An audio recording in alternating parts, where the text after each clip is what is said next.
వివాహ భోజనంకి నేను ఒక పాట రాశాను. అది ఏ ఏ స్త్రీ వల్ల ఏ ఏ పురుషుడు పురాణ కాలం నుండి ఎంత బాధపడ్డాడో అవన్నీ నేను చరణాల్లో రాశాను అన్నమాట.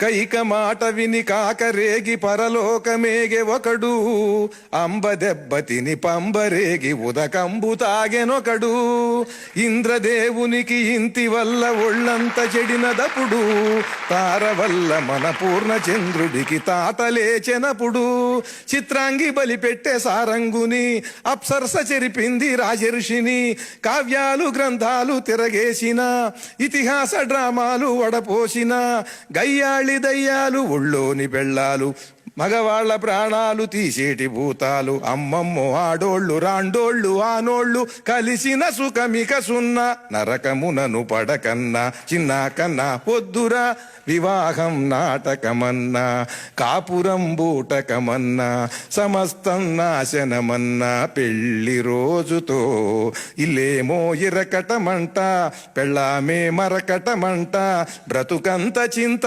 చిల్లి ముంత ఒక్క మూడు ముళ్ళతో. ప్లీజ్, ఇంత గొప్ప సాహిత్యాన్ని ట్యూన్కు రాశాడు ఆయన.